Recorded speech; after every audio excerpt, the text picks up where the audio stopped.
Assalamualaikum warahmatullahi wabarakatuh. Kembali lagi bersama saya, Herdi Esel Santoso. Pada kesempatan kali ini, saya akan melanjutkan tutorial membuat sistem pendukung keputusan dengan metode Simple Additive Awakening atau yang lebih dikenal dengan nama SAW dengan menggunakan bahasa pemrograman Python. Setelah di video saya yang pertama, saya membahas tentang teori SPKSAW dengan mengambil contoh kasus pemilihan kepala unit sistem informasi. Selanjutnya, kita akan mengimplementasikan penyelesaian permasalahan tersebut dengan menggunakan bahasa pemrograman Python. Untuk editor, saya menggunakan Google Colab. Bagi teman-teman yang menggunakan editor lain, seperti VS Code dan Sublime, silahkan menyesuaikan. Tujuan dari sistem pendukung keputusan ini adalah memilih kepala unit sistem informasi dengan menggunakan metode SAW. Kriteria yang digunakan ada 4. Yang pertama adalah tes pengetahuan atau wawasan sistem informasi yang dikodekan dengan C1, praktek instalasi jaringan yang dikodekan dengan C2, tes kepribadian yang dikodekan dengan C3, dan tes pengetahuan agama yang dikodekan dengan C4. Pengambil keputusan memberikan bobot untuk setiap kriteria sebagai berikut ya. Kemudian untuk atribut C1 sampai dengan C4, kebetulan ini adalah benefit semua.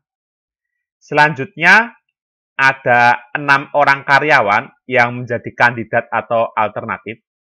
Yang pertama adalah Indra, dikodekan dengan A1, Roni, dikodekan dengan A2, Putri, dikodekan dengan A3, Dani, dikodekan dengan A4, Ratna, dikodekan dengan A5, dan Mira yang dikodekan dengan A6.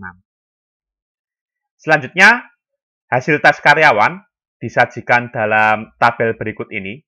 Tabel ini terdiri dari kriteria dan alternatif.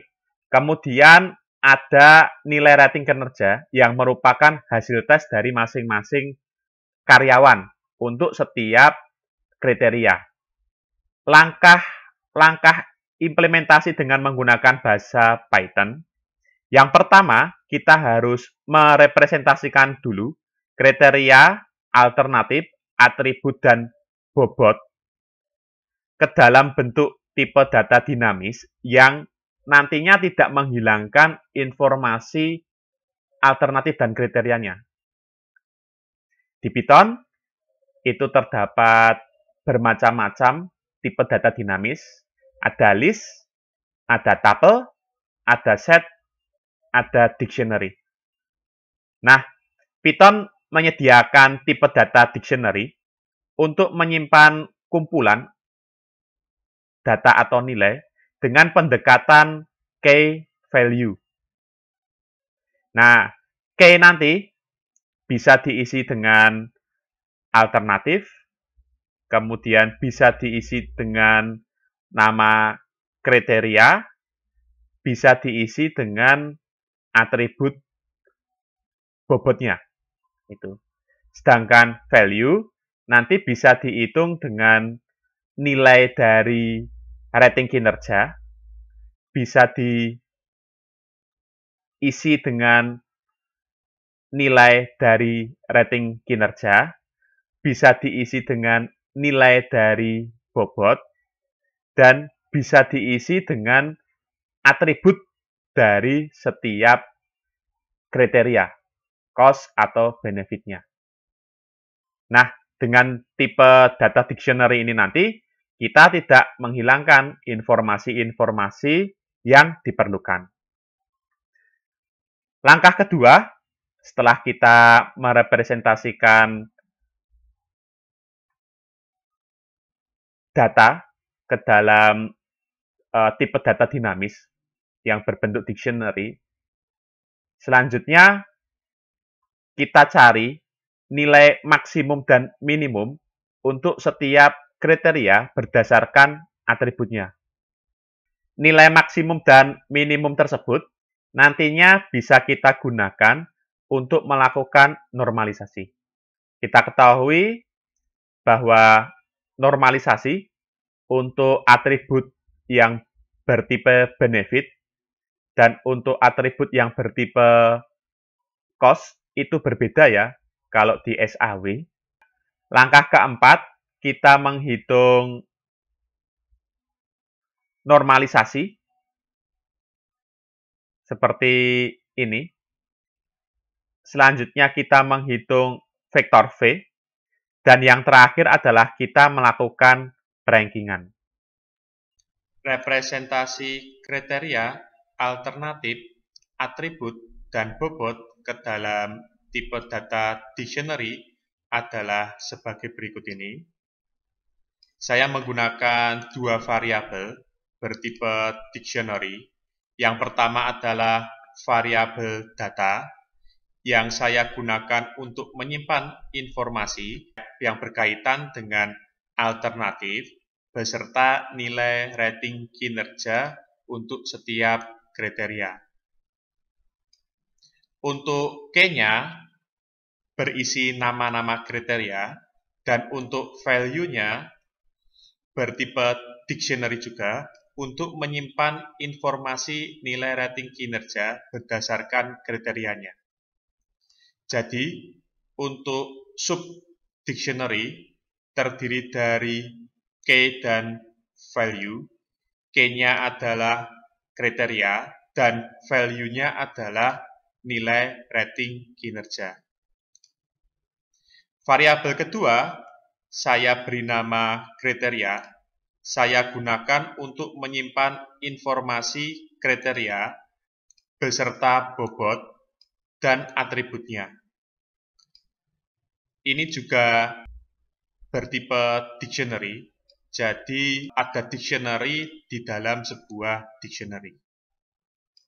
Sebelum kita ke langkah selanjutnya, saya akan memperkenalkan perintah-perintah dasar yang nantinya akan kita gunakan berkaitan dengan dictionary.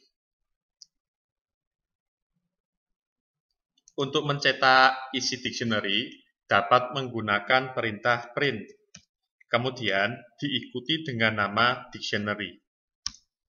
Kita jalankan. Isi dari dictionary akan dicetak. Di sini saya mencetak isi dari dictionary data. Lihat, terdapat K dan value.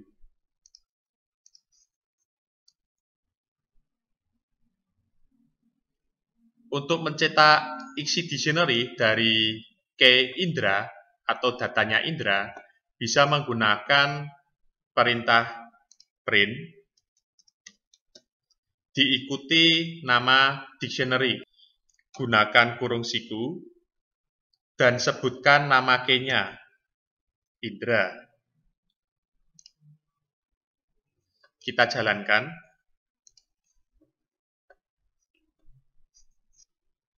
Hasilnya,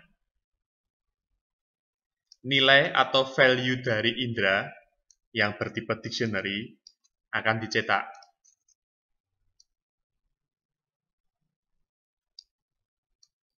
Untuk mencetak nilai C1 dari Indra, caranya gunakan perintah print,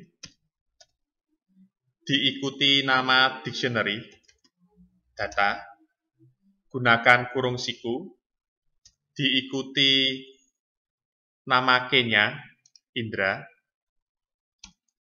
Selanjutnya diikuti dengan K anaknya, C1. K anak atau sub K. Kita jalankan.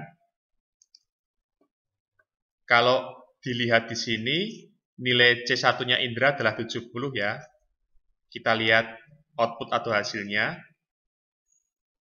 Maka nilai C1 dari Indra akan dicetak. Selanjutnya, untuk mendapatkan nilai atau value dari sebuah dictionary, bisa menggunakan perintah values.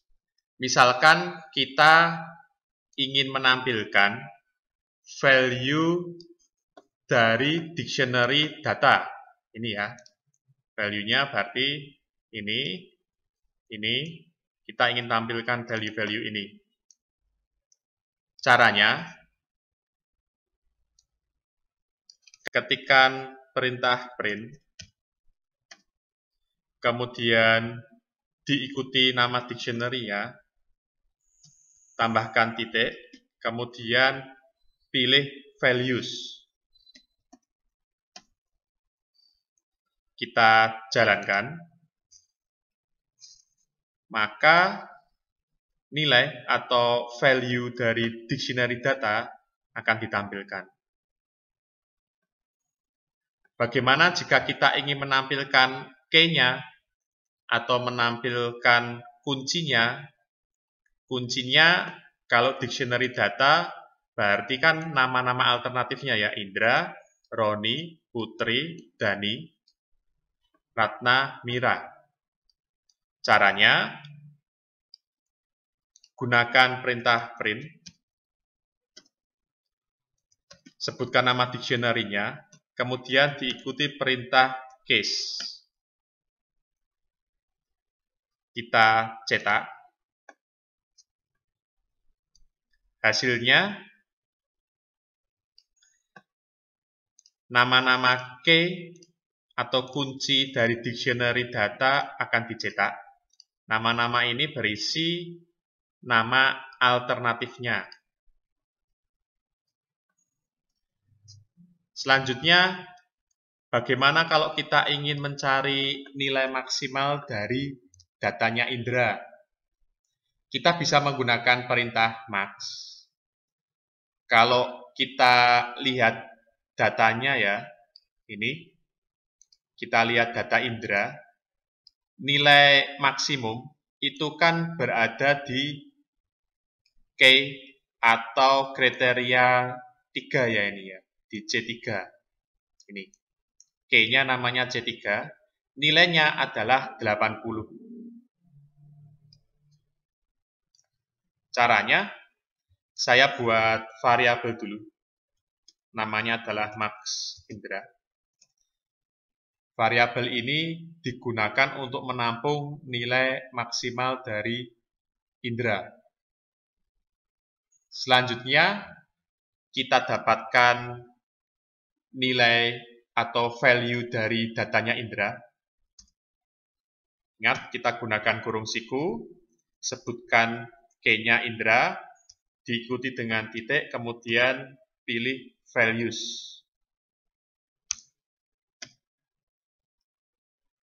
Kemudian kita bungkus dengan perintah max. Kita tampilkan dengan perintah print.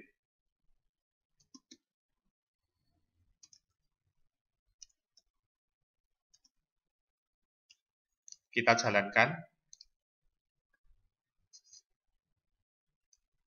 Nah, di sini kita berhasil menampilkan nilai maksimal dari Indra, yaitu 80.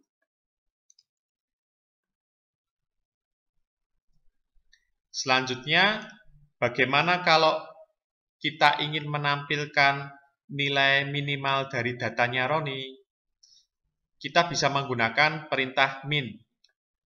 Kalau kita lihat dari datanya, nilai minimal Roni itu berada di kriteria 1 atau di key C1. Nilainya adalah 50 ya. Caranya, saya buat dulu variabel untuk menampung nilai minimal dari Roni. Namanya min Roni. Kita sebutkan nama dictionary-nya, diikuti kurung siku, kemudian kita sebutkan key-nya, Roni, diikuti values untuk mendapatkan nilai atau value dari datanya Roni, kemudian kita bungkus dengan perintah min. Kita cetak ya.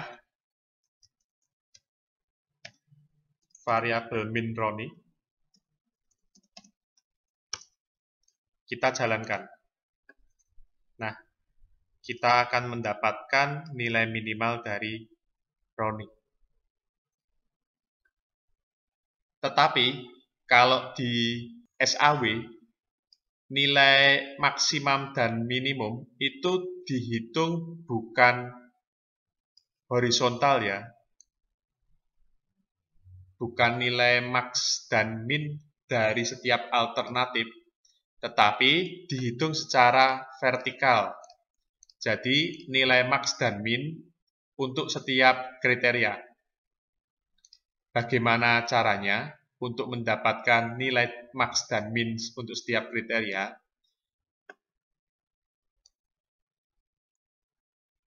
Pertama, kita siapkan dulu list untuk menyimpan nilai max dan min setiap kriteria tersebut dalam sebuah variabel.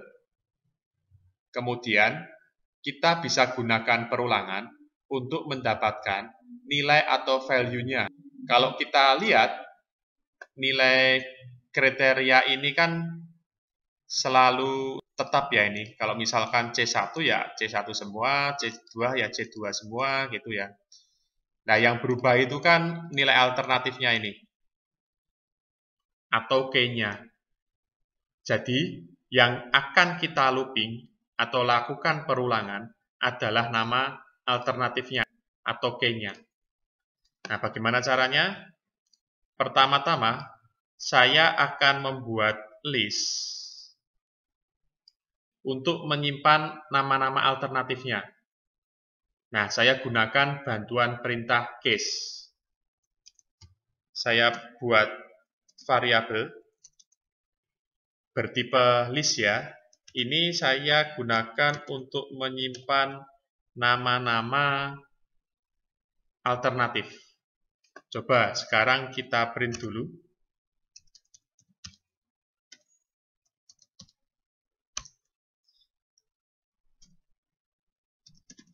Kita lihat hasilnya. Apakah dia berisi nama-nama alternatif? Nah, ini kan dia berisi nama-nama alternatifnya. Selanjutnya, saya membutuhkan sebuah variabel yang saya kasih nama C1 bertipe list untuk menyimpan nilai C1 dari semua karyawan. Kemudian, saya gunakan perulangan untuk memecah nama-nama alternatif ini, atau nama-nama karyawannya ya, atau nama K-nya ini. Saya simpan dalam variabel I. Setiap nama saya simpan dalam variabel I.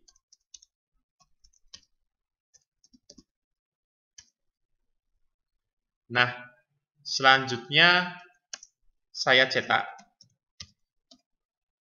nilai C1 berdasarkan nama karyawan,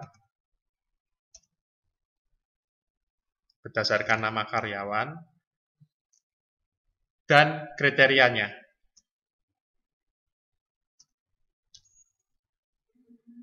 Nah, kita jalankan dulu. Nah, ini tercetak ya. 70, 50, 85, 82, kemudian 75, 62. Ini seperti ini ya. 70, 50, 85, 82, 75, 62. Nah, kita sudah dapatkan. Kemudian, berarti ini saya matikan.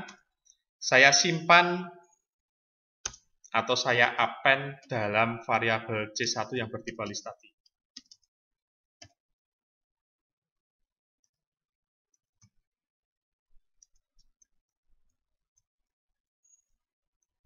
Nah, sudah kita cetak dulu coba. Sama enggak? Harusnya C1 berisi list dari nilai rating kinerja C1 setiap berisi list, nilai rating kinerja dari setiap alternatif untuk kriteria C1-nya saja. Ya. Nah, untuk mendapatkan nilai maksimum, sini ya, maka saya cukup gunakan perintah max, kemudian C1. Nah, dapat nilai maksimumnya adalah 85. Alternatif. Di Python, kita bisa meringkas perintah ini ya, itu dengan cara seperti ini. C1 sama dengan tipenya list, data I, C1, for I, in list nama. List nama ini bisa kita ganti dengan data case juga. Nah, seperti ini. Ini saya matikan dulu semuanya.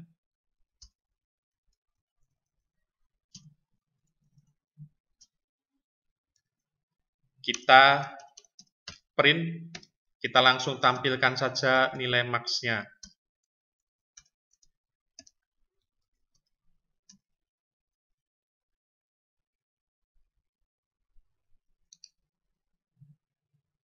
Nah, 85 sama ya seperti tadi, tetapi dengan cara yang lebih singkat.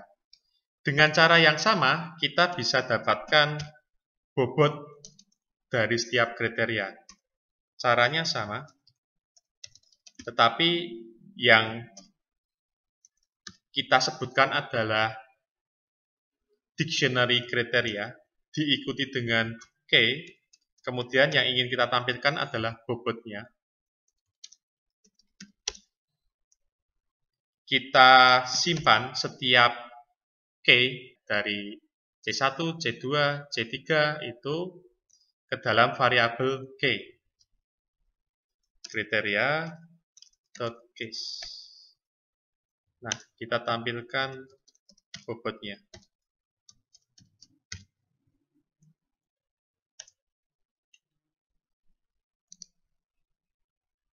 Nah, ini bobotnya kita dapatkan.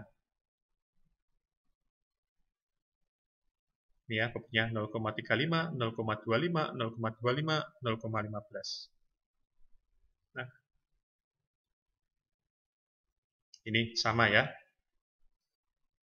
Itu tadi perintah-perintah dasar yang berhubungan dictionary yang akan kita gunakan untuk implementasi SPK dengan metode SAW. Jika masih belum paham, sebaiknya diulang lagi penjelasan saya, atau bisa menambah referensi lain. Jika sudah paham, kita langsung ke tahap pengkodean metode SPK SAW.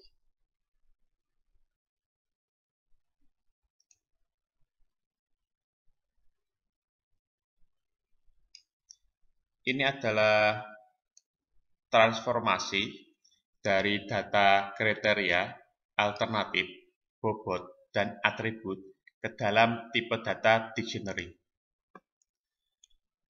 Langkah pertama, saya akan mendapatkan nilai maksimum dan minimum untuk setiap kriteria. Nilai maksimum dan minimum tersebut akan saya simpan dalam variabel bertipe list. Saya akan mendefinisikan sebuah variabel bernama cmaxmin. Selanjutnya, saya akan melakukan perulangan untuk mendapatkan nilai rating kinerja berdasarkan nama kriterianya.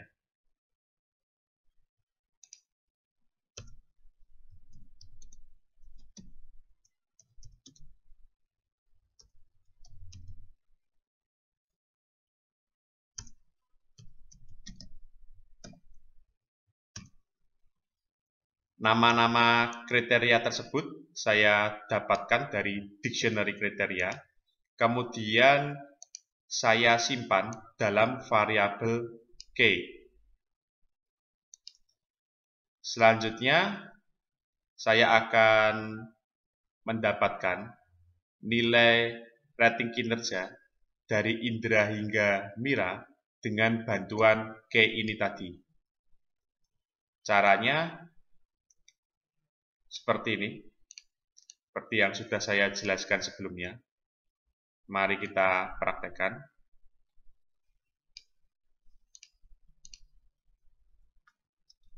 Saya tampung dalam variabel bernama C bertipe list.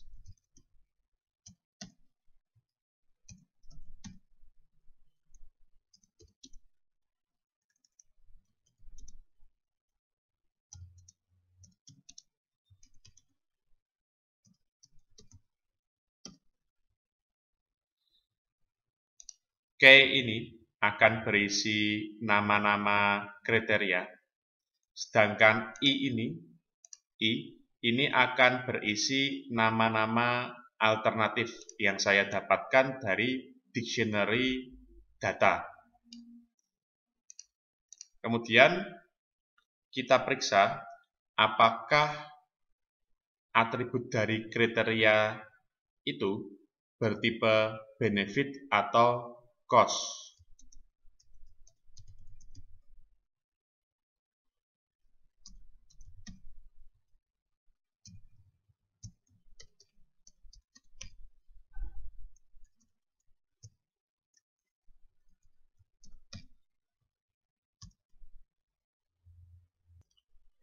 Kalau bertipe benefit, yang kita masukkan adalah nilai max-nya ya.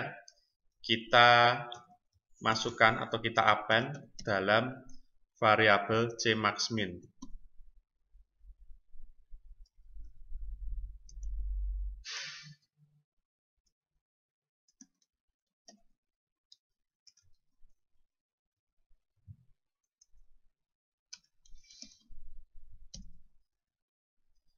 Tetapi kalau dia cost, yang kita append atau kita masukkan adalah nilai minimumnya.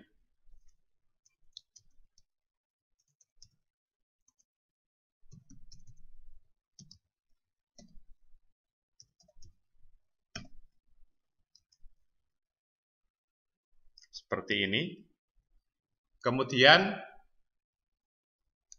kita dapatkan juga bobot kriterianya dengan cara seperti ini ya. Sudah saya jelaskan sebelumnya juga.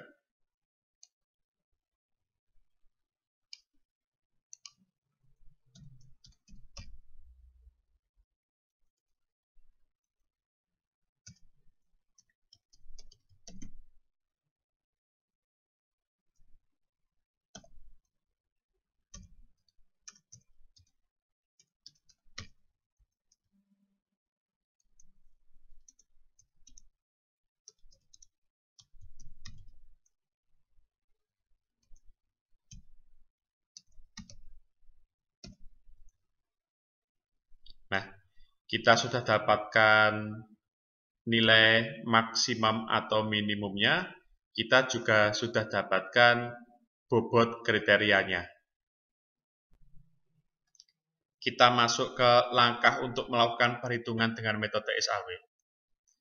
Saya akan mendefinisikan dua buah variabel.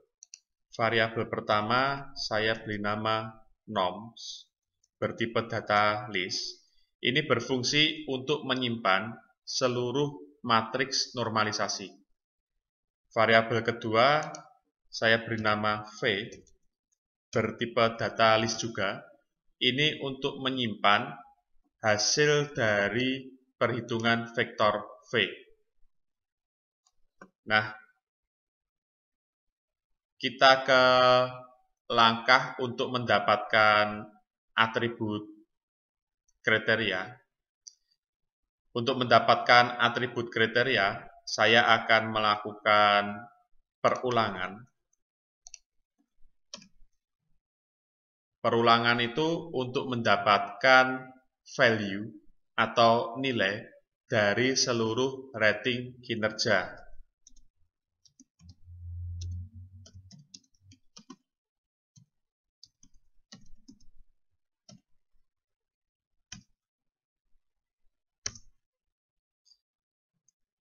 Data nilai atau value dari rating kinerja akan saya simpan dalam variabel bernama false.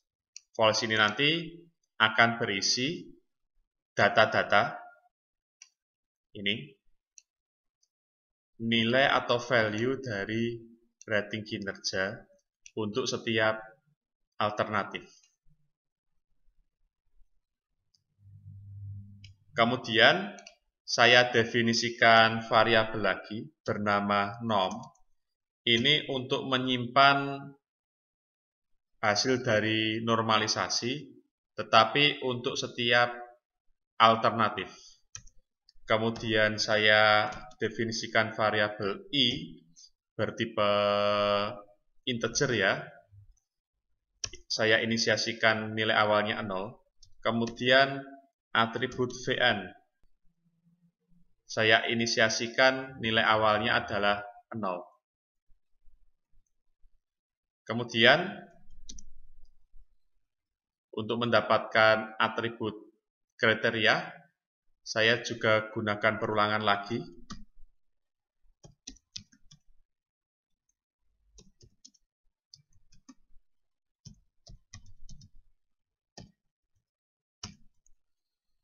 Nilai K dan val ini nanti akan berisi data dari false ini ya. Nilai val akan berisi nilai rating kinerja, value-nya ya. 70, 90, 60 itu. Nilai K akan berisi nama-nama kriterianya. C1, C2, C4 gitu. Jadi nanti ini akan dipecah value-nya ini tadi menjadi K dan value.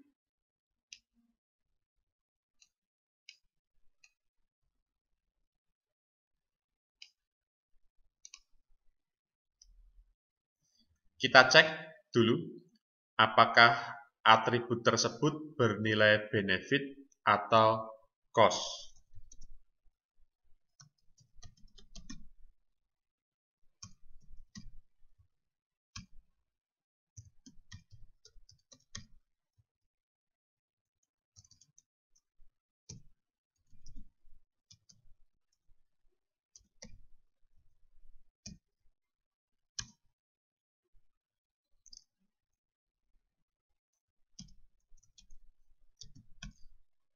Kalau dia bertipe benefit, maka normalisasi yang kita gunakan adalah file value dibagi dengan nilai max-nya ya.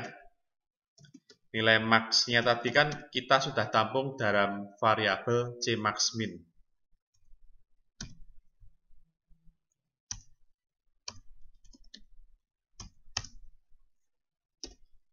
Tetapi kalau dia bertipe cost, maka nilai min-nya yang kita sudah tampung dalam variabel cmaxmin dibagi dengan val-nya.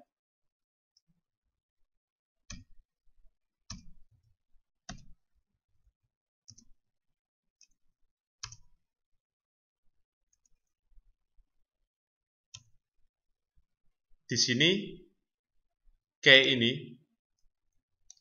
ini nanti akan berisi nilai kriteria ya.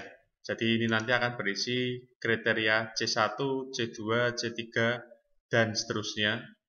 Kemudian val ini nanti akan berisi nilai dari rating kinerjanya. Nah, K di sini saya gunakan untuk mengecek apakah atribut tersebut bertipe benefit atau cost. Kemudian val di sini untuk melakukan perhitungan normalisasi. Jika menemukan warna merah seperti ini, berarti ada yang salah ya dengan kode kita. kita bisa meletakkan kursor di atasnya seperti ini. Kemudian nanti akan muncul kesalahannya apa. Kalau di sini kesalahan saya adalah an indent amount does not match previous indent. Nah, ini ada kesalahan indentasi ya. Di Python, indentasi itu sangat penting. Jadi teman-teman harus memperhatikan indentasinya tersebut. Nah, ini ada kesalahan indentasi. Nah, kemungkinan besar di sini. Nah, kalau warna merahnya sudah hilang seperti ini, berarti kemungkinan besar kode kita itu sudah benar. Kita lanjutkan dengan menghitung vektor Vn. Vektor Vn ini merupakan perkalian antara nilai rating kinerja yang sudah ternormalisasi dengan bobot.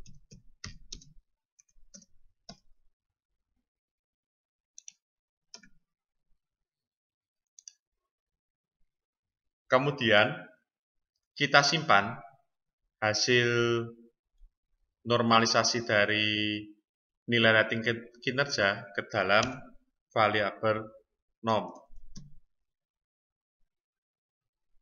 Kita gunakan perintah append. Jangan lupa untuk setiap perulangan counter i ini kita tambahkan dengan 1. Kemudian kita simpan hasil normalisasi untuk seluruh alternatif ke dalam variabel norm.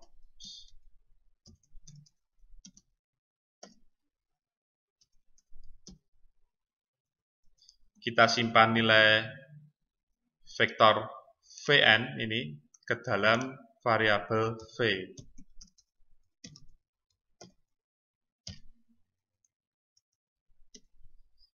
Kita cetak ya.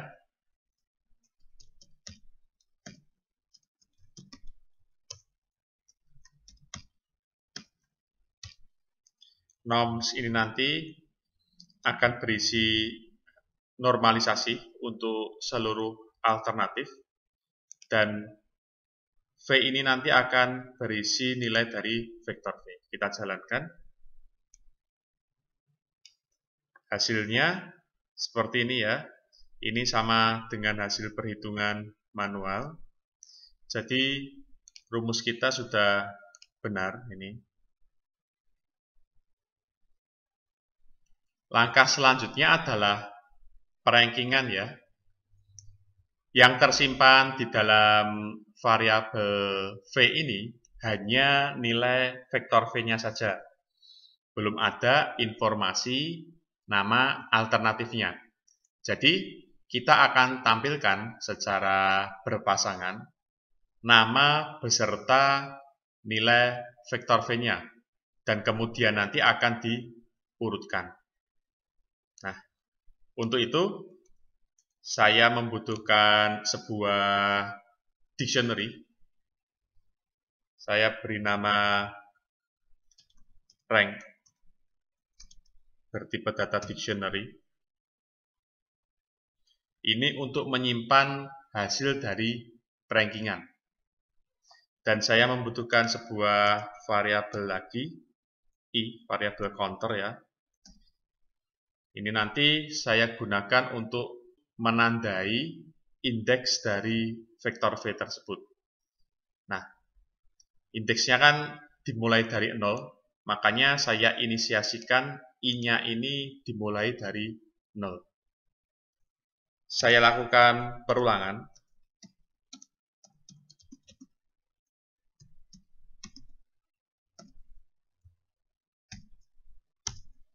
Untuk mendapatkan nama-nama alternatifnya, kemudian saya isi rank, saya inisiasi sebagai dictionary berpasangan, dengan key-nya nanti adalah nama alternatifnya.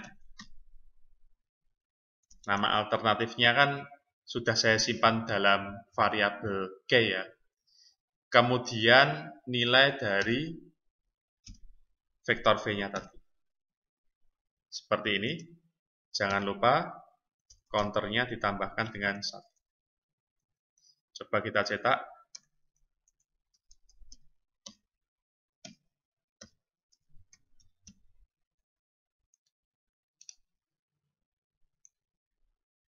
Nah, hasilnya seperti ini.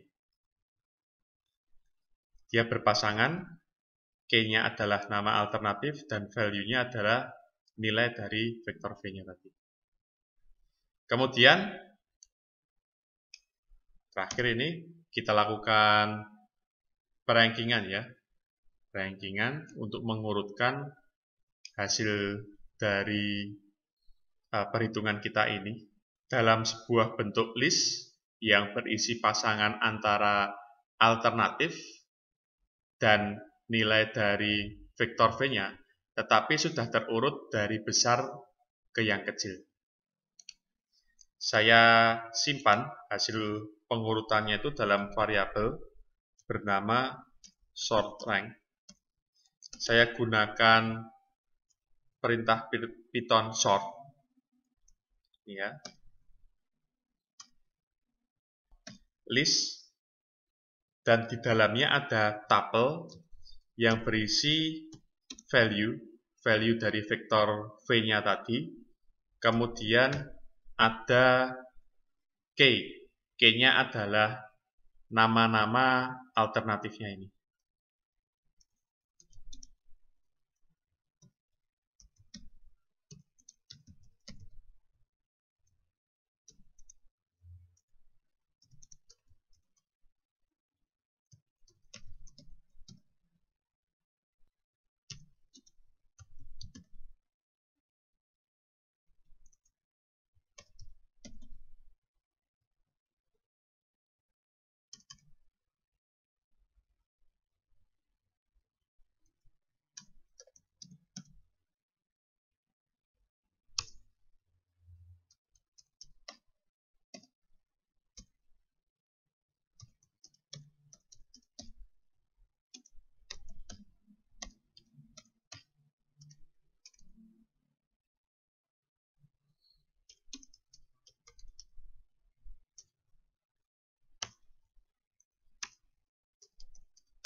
Kita jalankan.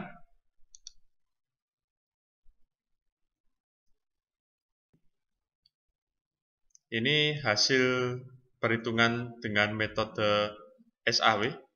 Ini ya, saya cetak dalam bentuk dictionary berpasangan antara K dan value. Kemudian di sini saya urutkan tadi dengan menggunakan fungsi sort. Ini saya simpan dalam variabel sortedRank ini. Hasilnya saya tampilkan sudah terurut